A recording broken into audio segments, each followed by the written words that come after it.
Goodman, one of the pioneers and experts in the area of pay-per-click advertising. And today I want to talk about an issue that you run across. People do a site redesign, but they don't know the implications for pay-per-click advertising that might have been working before but now gets broken.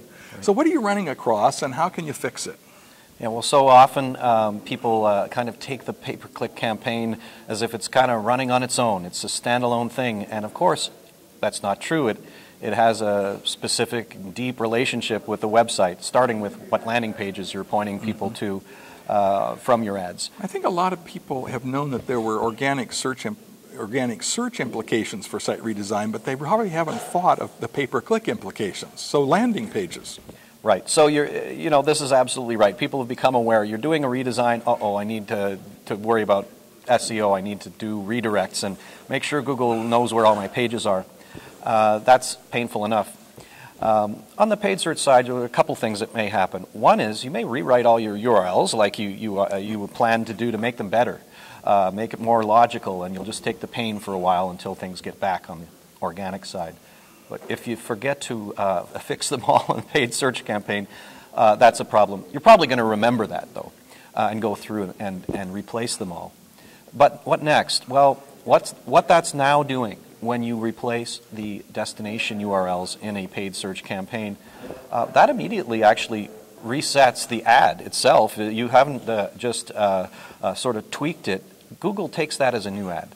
And quality score, which is a part of the ranking formula for where the ad shows up for how much per click, it's well known that the formula talks about the click-through rate on the keyword and the matched ad. So there's this matched ad part that now is set to the default. You've lost all your history, and you're going to have to rebuild that. So it's going to re-look at the landing page, and hopefully you've done a really good job with it.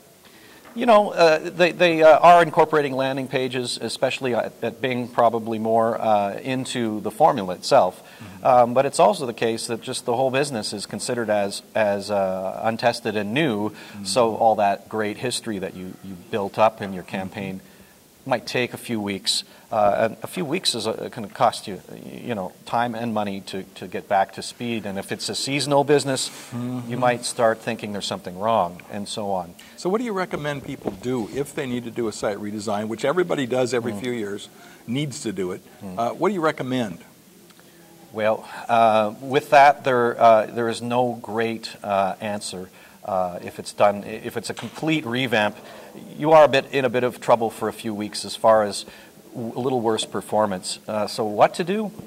Maybe don't do it during the holidays. Yeah, don't do it during your fast season, and don't panic at the beginning. Allow things to reset, and also consider setting some evergreen ads in your account. Maybe ads that go to the home page or a page that isn't going to change, so that if you're comparing year-over-year data on your performance, you're not freaking out. You're saying, well, at least this ad of the 3 or 4 that you're rotating has comparable performance, so there's nothing wrong with how the account's being managed. It's just temporary. Now, you work with clients a lot. Does it make sense to leave your landing page URLs the same, but change the rest of your site architecture, just leave your landing pages alone? Does that make sense, or is that just too much work that it creates in its own way? If it's a large number and you're bent on a complete revamp of your whole business and it's going to be permanent for some time, then probably it's too much work to then set aside these other landing pages, because you're often working with a vendor who's creating the new site, and they may get confused. So you may be stuck with these changes. So what I'm hearing is, bite the bullet, but plan it at a time that is not your heavy season, and expect it. Don't be upset when it happens. Pretty much. Anything else that you can do to ease the pain? Well, yeah, and that is don't then go. Yeah, part and parcel of expecting it is don't then go trying, like that flying around, bumping against the window, trying to fix the problem with a bunch of other attempts to test other things all at once.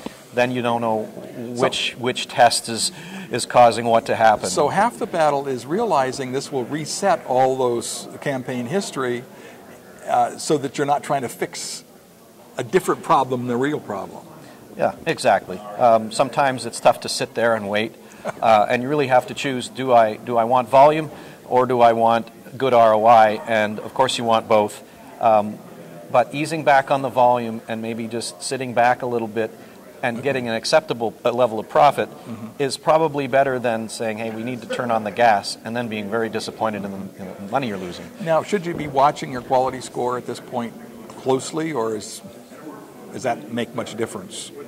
It may not be that easy to watch because Google does report it at an aggregate level, averaging it over time by keyword.